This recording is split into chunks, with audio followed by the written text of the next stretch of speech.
Astro సిండికేట్లో మీ personal and business promotions కోసం కింది నెంబర్కు కాంటాక్ట్ చేయండి.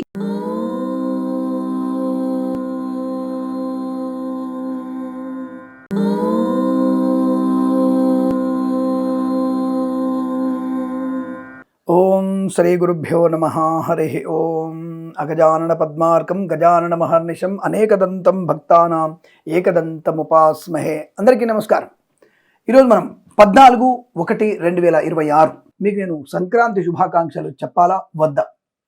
ఎందుకంటే మరి కొంతమంది మహానుభావులు, నేను పంచాంగం డైరెక్ట్ చూపిస్తాను, కంగారు పడక్కర్లేదు.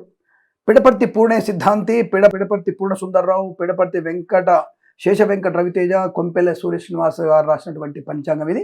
ఇందులో సంక్రాంతి పండగ మనకి 15వ తారీఖు అని స్పష్టంగా చెప్తున్నారు. మరి ఈ పంచాంగంలో పిడపర్తి వారి పంచాంగమే, వారు అక్కడి వారే, వారి సంబంధించిన గోత్రనామధేయులే. పిడపర్తి సుబ్రహ్మణ్యేశ్వర గారి కుమారులు, సర్వశ్రీ జ్యోతిర్విద్వా విభూషణ వీరేశ్వర శాస్త్రి, సీతారామ సుబ్రహ్మణ్య సిద్ధాంతి, భాస్కర సుబ్రహ్మణ్య శార్ల గారిచే గణించబడినది. మరి ఈ పంచాంగం నమ్ముదామా, లేదా మనకు కుప్పవారు రాసినటువంటి పంచాంగం, మరి ఈ పంచాంగం ఇది, దీన్ని మనం లెక్కలో తీసుకుందామా? మరి ఇవన్నీ లెక్కలో తీసుకున్నప్పుడు మనకి పండగలు ఎప్పుడు చెప్తున్నారు అంటే, వీరు సంక్రాంతి పండుగ ఎప్పుడు చెప్పారు, వీరు 14వ తారీఖు చెప్తున్నారు. మనకున్నటువంటి చాలామందికి కొద్దిగా గట్టిగా మాట్లాడేటువంటి వ్యక్తి ఉన్నటువంటి గార్గేయ గారు, మనకి గార్గేయ సిద్ధాంతి గారు చెప్పినటువంటి పంచాంగ ప్రకారం కూడా మనకి 14వ తారీఖు పండగ అవుతోంది, 14వ తారీఖు సంక్రాంతి అవుతోంది. అయితే సంక్రాంతి పండగని ఎలా చూశారు గార్గే గారి పంచాంగం, మరి దీంట్లో ఎలా చూశారు, 14వ తారీఖు ఎలా మీకు తెలుస్తుంది? ఇదంతా కూడా సూర్య సిద్ధాంతం, దృక్ సిద్ధాంతం. అంటే మకర సంక్రమణాన్ని దృక్ సిద్ధాంతము, సూర్య సిద్ధాంతంతో చూడాలి మనం, ఇంకో దాంతో చూడడానికి లేదు. మరి అలాంటప్పుడు సూర్య సంక్రమణము జనవరి 14వ తేదీ మనకి స్పష్టంగా కనబడుతోంది. మీరు ఆన్లైన్లోకి వెళ్ళి నెట్ ద్వారా మనము 14వ తేదీ రవి అంటే సన్ మూమెంట్ టు మకర రాశి అని కొడితే మీకు తెలిసిపోతుంది. 14th January 2026 sun movement to Capricorn అని కొడితే మీకు ఏ టైంకి రవి మకరంలోకి ప్రవేశిస్తున్నాడు అనే విషయం తెలుస్తోంది. అలా చూసినప్పుడు 14వ తేదీ మనకి ఆ ఏకాదశి రోజున మకర సంక్రమణం మధ్యాహ్నం 3 గంటలకి, లేదంటే 3 గంటల 7 నిమిషాలకి, అంటే రాజమండ్రి నుంచి కన్యాకుమారి వరకు, లేదా కాశ్మీర్ నుంచి కన్యాకుమారి వరకు కొంత వివిధ పట్టణాల్లో తేడా వల్ల మ్యాక్సిమం 3:20 వరకు మరి సంక్రమణం జరిగిపోతుంది. మరి ఇలా సంక్రమణం జరిగిన తర్వాత మరి సంక్రాంతి అనేది మనకి 14వ తేదీ అవుతుంది. కానీ 14వ తేదీ రాత్రి సంక్రమణం చెప్పేసి ఈ పంచాంగం ద్వారా కొంతమంది, అలాగే టీటీడీ తిరుపతి దేవస్థానం వారు కూడా వారి పంచాంగంలో కూడా క్యాలెండర్లో రాశారు. మరి ఈ విషయాన్ని మనం ఎలా తీసుకుందాం? ఇప్పుడు ప్రజలకి ఏం చెప్తారు అంటే, నిలునామాలు పెట్టుకునే వాళ్ళు, ఫాలో అయ్యే వాళ్ళు 15వ తారీఖు చేసుకోండి, అడ్డనామాలు పెట్టుకునే వాళ్ళు మీరు 15వ తారీఖు ఫాలో అవ్వండి, 14వ తారీఖు ఫాలో అవ్వండి చెప్తారా? మరి తెలుగు ప్రజలందరం కూడా సంక్రాంతి ఒక పండుగ చేసుకుందామా, లేదా ఉత్తరాది వారు సంక్రాంతి ఒకలాగా, దక్షిణాది వారు ఒకలాగా చేసుకుందామా? ఇటువంటి సందిగ్ధావస్థని మన జ్యోతిష్కులు, మన తెలంగాణలోను ఆంధ్రప్రదేశ్లోను ఉన్నటువంటి మహా పండిత జ్యోతిష్య విద్వా విభూషణులు, జ్యోతిర్రత్నాలు, జ్యోతిర్వైద్యులు, జ్యోతిష్య శాస్త్ర అవపాసాన్ని పట్టిన వారు, ఈయన శాస్త్ర ప్రకారంగా ఈయన శ్లోకం చెప్తాడు, ఈయన శాస్త్ర ప్రకారం ఈయన ఒక శ్లోకం చెప్తాడు. మరి వీరిని ఎవరిని మనం ఫాలో అవుదాము? ప్రశ్నలు మీకు రావు, పంచాంగం రాసిన వాడికి ప్రశ్నలు రావు, ఎందుకంటే వాళ్ళు హాయిగా రాసి కూర్చుంటారు. ఏదో 10 మందితో మీ విద్వత్ సభ పెట్టుకుంటారు, మీరు డిక్టేట్ చేస్తారు. కానీ మమ్మల్ని అడిగేటువంటి వ్యక్తులు కొంతమంది ఉంటారు. ఎందుకంటే ఏదో జ్యోతిష్యం అనే విషయాన్ని ఫలిత జ్యోతిష్యం చెప్తుంటాం కాబట్టి దానిలో మాకు తెలుస్తుంటుంది. సో ఇప్పుడు నేను అడిగేది ఏంటంటే, జ్యోతిష్ సిద్ధాంత ప్రకారంగా ఏది కరెక్ట్ అయినది? కాస్త ఒక మీటింగ్ పెట్టండి, బ్రాహ్మణ సంఘాల వారు మీటింగ్ పెట్టి ఏ పంచాంగాన్ని ఒక సంస్కృత పండితుల్ని పెట్టి, ఎందుకంటే ఈయన శ్లోకానికి ఈయన అర్థం కరెక్ట్ చెప్తాడు, దృక్ సిద్ధాంతమైన శ్లోకాన్ని కరెక్ట్ చెప్తాడు.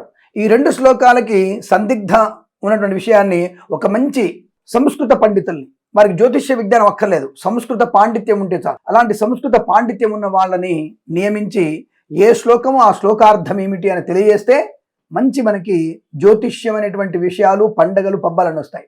నా తెలంగాణ పంచాంగం నేను చాంద్రమానం చూస్తాను, నాది ఆంధ్ర పంచాంగం నేను ఇంకోలా చూస్తాను, నాది దృక్ సిద్ధాంతం, నాది సూర్య సిద్ధాంతం, నాది ఆ సిద్ధాంతం, నాది కుజగ్రహ సిద్ధాంతం, నాది బృహత్ సిద్ధాంతం అనేటువంటి రాద్ధాంతాలు చేసి పండగల్ని పబ్బాల్ని భ్రష్టు పట్టించకండి. అంటే విషయ అవగాహన ఉంది, మాకుంది. నేను నెట్లో కొట్టి చూశాను. ఇప్పుడు నేను మీకు కావాలంటే మీకు ఇప్పుడు చూపిస్తాను నేను, ఓకేనా? మీకు ఇక్కడ నేను sun transit move to Capricorn అనుకుంటాను కదా, ఇది మీకు నేను స్క్రీన్ షాట్ తీసి కూడా పెడతాను. మీకు నేను పక్కన స్క్రీన్ షాట్ మీరు చూసుకోవచ్చు మీరు. మరి ఇక్కడ మీకు 2:50 మధ్యాహ్నం పూట చూపించారు. అంటే ఇది ఏఐ ద్వారా తీసుకునే ఇన్ఫర్మేషన్. మరి ఇప్పుడున్నటువంటి ప్రస్తుతం ఏఐ ఇన్ఫర్మేషన్ ఎక్కువగా ఉంటుంది కదా, కాబట్టి ఈ విషయాన్ని మనందరం గమనించుకొని 14వ తేదీ సంక్రాంతి పండుగ అని మీరు తెలుసుకునే ప్రయత్నం. ఎందుకంటే చదువుకున్న వాళ్ళం కదా, మనం కూడా మొత్తం అప్డేట్ అవ్వాలి. మనం కూడా అప్డేట్ అవుతున్నప్పుడు కనబడుతుంది కదా ప్రత్యక్షంగా. మధ్యాహ్నం 3 అని చెప్పేసి 2:50 నుంచి 3:05 ఇందాక అనుకున్నాం కదా, 252 307. సో కాబట్టి 14వ తేదీ మనకి సంక్రాంతి పండుగ అవుతుంది. దీన్ని కాదనడానికి అవకాశం లేదు. ఎందుకంటే సూర్య సిద్ధాంతంతోనే, దృక్ సిద్ధాంతంతోనే స్పష్టంగా తెలుస్తోంది. కాబట్టి ఇటువంటి విషయాలకి, వివాదాలకి మనం కారణభూతం అవ్వకుండా 13వ తేదీ మనకి భోగి పండుగ, 14వ తేదీ సంక్రాంతి, 15వ తేదీ మనకి కనుమ పండుగ మనం తెలుసుకునే ప్రయత్నం చేయాలి. అలాగానే పాటించాలి. 13 భోగి, 14 సంక్రాంతి, 15 మనకి కనుమ పండుగ, 16వ తేదీ ముక్కనుమ పండుగ. సరే తలకాయ నొప్పి ఎందుకు, 4 రోజుల పండుగ ఉంది కదా, ఏదో ఒకటి చేసుకుందాంలే అనుకునే వాళ్ళు చాలా మంది ఉంటారు. కానీ గొబ్బెమ్మలు ఏ రోజు పెట్టాలి, అక్కడ మకర సంక్రాంతి పుణ్యస్నానాలు ఏ రోజు చేయాలి, ఇది కదా కన్ఫ్యూజు. ఎవడికి వాడి యమునా తీరంటే కుదరదు. మకర సంక్రమణ పుణ్యకాలంలో మనము పితృదేవత తర్పణం ఇవ్వాలి. అది కదా పండగ ముఖ్య ఉద్దేశం. దాన్ని మీరు ఎక్కడెక్కడికో తీసుకెళ్ళిపోయి గందరగోళం క్రియేట్ చేసి మీరు భ్రష్టు పట్టించేదానికి కారణమవుతున్నారు. కాబట్టి ఏదో ఒకటి మీరు చేయండి. నేను చెప్పేది కరెక్ట్ అని కాదు. నేను కొద్దిగా ఇంటర్నెట్ ద్వారా సాయం తీసుకొని ఏఐ ద్వారా నేను తీసుకువెళ్ళి ChatGPT ద్వారా అడిగినప్పుడు, అలాగే కొన్ని పంచాంగాలు నేను రిఫర్ చేసినప్పుడు దుఃఖసిద్ధాంత ప్రకారంగానే సూర్యుడు మకర రాశి ప్రవేశం తెలుస్తోంది. అలాంటప్పుడు నేను 14వ తేదీ సంక్రాంతి పండుగ కాదు 15 ఎలా చెప్పగలుగుతాను నేను? టీడీ ఇచ్చారు, వాళ్ళు ఇచ్చారు, ఏదో రాజమండ్రి వాళ్ళు ఇచ్చేసారు, నాకు గంటల పంచాంగాలు ఇచ్చేసాడు, ఫలాని ఠాగూర్ పబ్లికేషన్ వాళ్ళు ఇచ్చారు, వాళ్ళ ద్వారా పంచాంగం ఉంది, అలా కుదరదు. నాకు దానికి ఒక నిరూపమానం కావాలి. ఆ నిరూపణ అనేది నాకు ఈ ఆంధ్రపత్రిక పంచాంగం, కుప్పవారి పంచాంగంలో స్పష్టంగా కనపడింది. కాబట్టి నేను దాని నిమిత్తంగా వెళుతూ మీ అందరికీ నేను చెప్తున్నాను, నేను తప్పకుండా మీరు సంక్రాంతి పండుగ 14వ తేదీ మాత్రమే జరుపుకోండి. 15వ తేదీ సంక్రాంతి కాదు, కనుమ పండుగ అవుతుంది.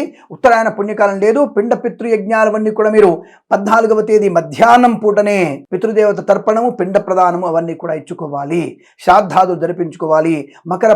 మకర సంక్రమణ పుణ్యస్నానాలు కూడా మధ్యాహ్నం 3 గంటల నుంచి 5 గంటల వరకు ఆచరించాలి. దానివల్ల మాత్రమే మీకు మంచి శుభ పరిణామాలు ఉంటాయి. ఇందులో సందేహం లేదు. ఎవరి మాట వినకండి. దాని గురించి పెద్దగా మీరు ఆలోచించాల్సిన అవసరం లేదు. మీకు నిరూపణతో చెప్తున్నాను, నేను నిరూపణ చేస్తున్నాను. దాని గురించి కంగారు పడక్కల్లా. అందుకే నేను కూడా ఎవరైనా మంచి గొప్ప సిద్ధాంతి గారు ఉంటే వారి దగ్గరికి వెళ్ళి పుస్తకాలను తెలుసుకొని నేను కూడా చెప్పే ప్రయత్నం చేస్తాను. ఇది వర్షక్రియా కౌముది గ్రంథంలో కూడా ఉంది. వర్షక్రియా కౌముది గ్రంథంలో కూడా ఉంది. కాకపోతే అది తెలుగులో ఇప్పుడు కనిపించట్లేదు. అది కేవలం హిందీ భాషలోనే, సంస్కృతంలోనే ఉంది.